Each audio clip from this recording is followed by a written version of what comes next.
You want to know how fast a life can turn? Let me tell you, it doesn't take mucha hiss of steam, a busted car, a name you haven't heard in years. That's how it started for me, right there on the shoulder of a mountain road outside Asheville, North Carolina, with the hood of my Tesla up, sun in my eyes, and not a soul around who knew who I really was. I was Matthias Mercer, a man used to controlling everything except, apparently, a leaky coolant line and a dead cell phone. Funny, right? You build empires by shiny things, and it all comes undone because a radiator hose couldn't hang on. You know what I mean?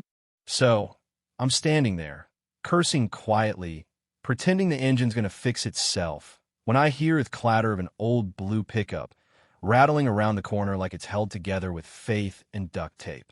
Out hops this woman, young, maybe 24, grease on her hands, eyes that don't miss a thing. Need a hand? She calls, all southern sunshine and straight talk. Turns out, she's a mechanic, not just a driver. Name's Josie. She barely glances at me before digging into the problem like I'm any other poor soul on the roadside.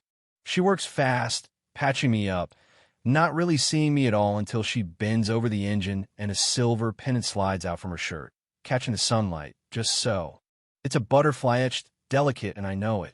My heart just stops. I blurt out, "Where'd you get that?" She freezes, says it's from her birth mother, left with her at a church in Asheville when she was a baby. Suddenly, it's like I'm split in two. That pendant me wife Felicity's. The one she wore the day she vanished, the day the world told me to let her go. And here it is, on the neck of a stranger who just saved me from my own mess. I give her my card, say if she ever wants to know about that pendant, she should call. She recognizes the name, of course. Mercer. I play it off, but she's already driving away, dust in her wake, leaving me staring down the road with my chest hollowed out. That's the thing about the past, it's never as far as you think. Yeah, that happened. Back in town, Josie works at Clementine's Diner, pouring coffee for regulars and keeping her questions to herself. But that night, she can't sleep. She fingers the pendant, wonders about the man with too many secrets in his eyes. The next day, a photographer shows up Kyson Vaughn, son of Maverick, my old COO. He's not what you'd expect, more heart than numbers, chasing beauty in lost places. He's got a knack for showing up where things are about to get real. Josie asks him if he knows me. He says his dad and I go way back, but when she tells him about the pendant, about my reaction, he gets quiet. Says he's seen something like it, maybe in an old photo. Felicity's photo. Josie's breath catches. Could it be? Could she be the daughter Felicity never got to raise, the one I was told was never born? She presses her grandmother Clementine, who used to work for us years ago. Clementine's eyes go hard with memory. She tells Josie that the necklace meant something, a promise, a way home if the world ever fell apart. But some truths, Clementine warns, don't rest easy. You chase them, you better be ready for what you find. That night, I can't shake it. I dig out Felicity's things. The pendant I thought was the only one. Turns out there were two, one for her, one for our child, if she ever arrived. I didn't know.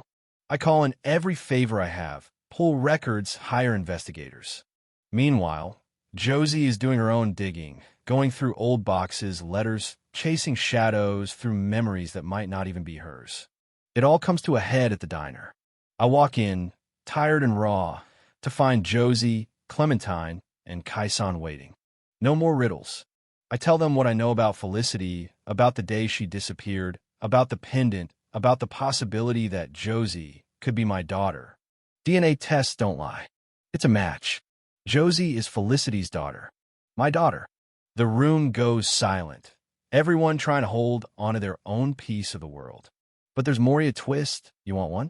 My old friend Maverick, the man I trusted with my company, my grief, my life, was the one who orchestrated it all.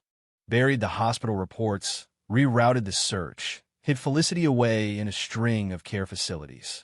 All those years, telling me to let go, move on, that she was gone. He made sure I never found her.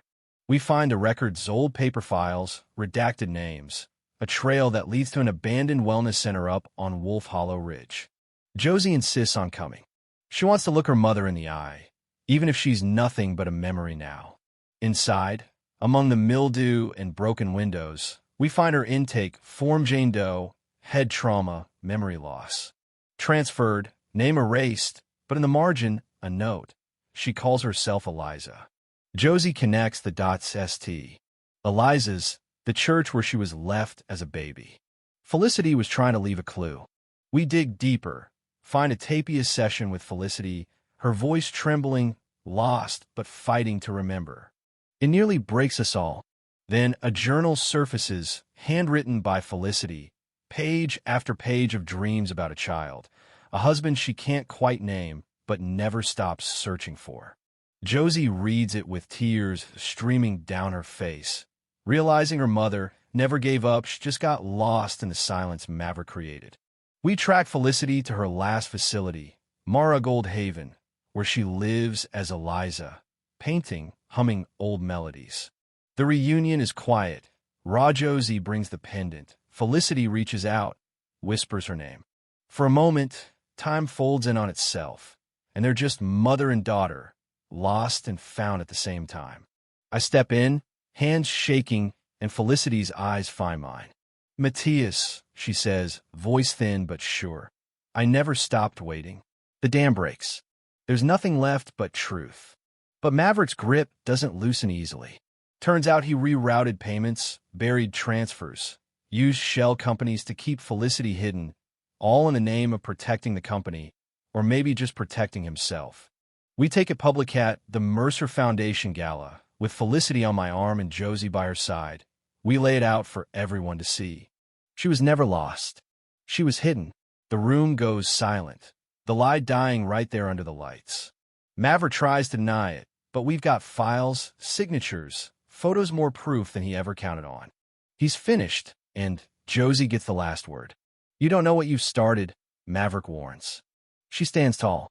"No, I know exactly what I've ended." "Yeah, let that hang for a second." After that, we're left to pick up the pieces. Josie turns the old storeroom at the diner into the Butterfly House, a safe place for young women to work, learn, belong. Clementine helps. Felicity paints again. Matthias learns how to be a father in real time.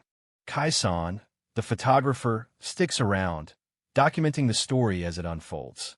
There's love, finally a kind that's honest, scarred but stronger for it. We bury a time capsule under the oak tree of pendants, letters, a photograph of the three of us at the gala, because some things deserve to last. One evening, as the sky turns gold and the diner quiets, Josie stands at the window, arms folded, not lost anymore.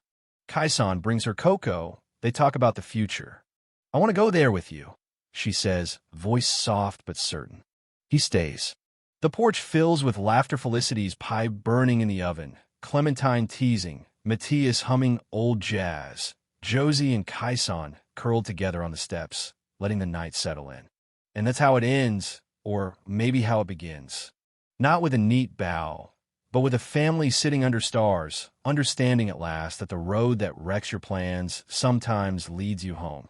The world keeps turning, but for the first time, we're turning with it, whole, scarred, and unafraid. So, let me ask you, when the truth finally crawls out from the dark, who gets to decide what happens next? You ever wonder if the story you're living is the one you'd choose if you had the chance to start over? Go ahead, tell me what you think. Is justice just the truth out loud, or is it something more? Drop your thoughts below, because sometimes the only way forward is to say what nobody else will.